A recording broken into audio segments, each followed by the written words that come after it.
Hi, good day everyone. I am Lady Trialdi in Introductory Macroeconomics class. In this video, I would like to introduce the scope of macroeconomic theory. After watching the video, hopefully it will be clear what the main concerns in macroeconomics are, what role a government could play, and how to understand macroeconomics. Let me begin with the brief explanation about the historical development of the macroeconomic theory.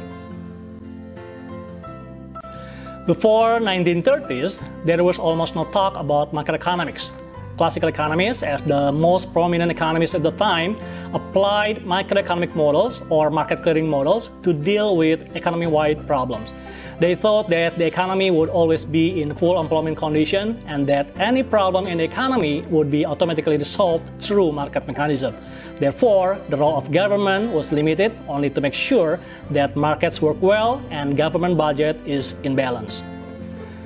But then the Great Depressions in the United States began in 1929 and it continued throughout the 1930s.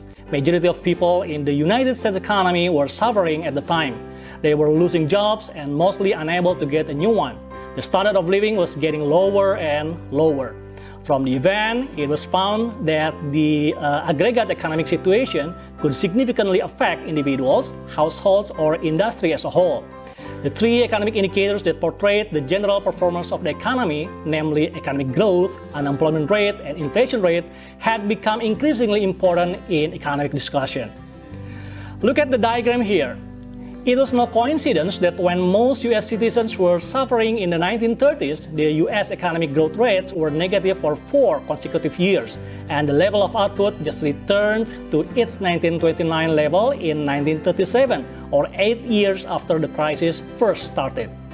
It was no coincidence as well that following the negative economic growth, there was a sharp increase of the unemployment rate in the U.S. from less than 5% to as high as 25% in 1933. And the average was still around 15% until 1940. The deflation until the peak of recession in 1933 didn't help increase the purchasing power nor the welfare of the U.S. people. With the long-lasting economic recession in the United States economy, we could also observe that the self-correcting mechanism as suggested by classical economists simply did not materialize or not happen quickly enough to get the people out of the recession. This failure of the classical economic model to explain the prolonged existence of high unemployment was the impetus for the development of macroeconomics. Started with the publication of Keynes in 1936, government intervention was now deemed necessary to restore the economy from recession. During periods of low demand, government should stimulate the economy through government spending or tax cut. The idea of fine-tuning policy to regulate unemployment and inflation was shared by most economists.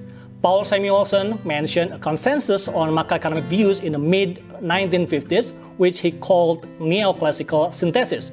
While the classical assumption of market clearing process and individual rational behavior were again used, the synthesis also suggested the adoption of fiscal and monetary policies to restore full employment conditions. However, eventually, the fine-tuning idea could not prevent the increased inflation at the end of the 1960s, and also the stagflation in the mid-70s following the increase in world oil prices. That's why, more recently, macroeconomic thinking emerged to include the possibility of supply shock in the macroeconomic model and to explicitly model individuals' behaviors, which are the main foundations of microeconomics, and incorporate the micro model into the macroeconomic models. After knowing how macroeconomics has evolved that shows the three main concerns of macroeconomics and the important role of government, we realized that macroeconomics deal with the economy as a whole, as a big picture, hence the aggregate behavior, not individual economic agent behavior per se.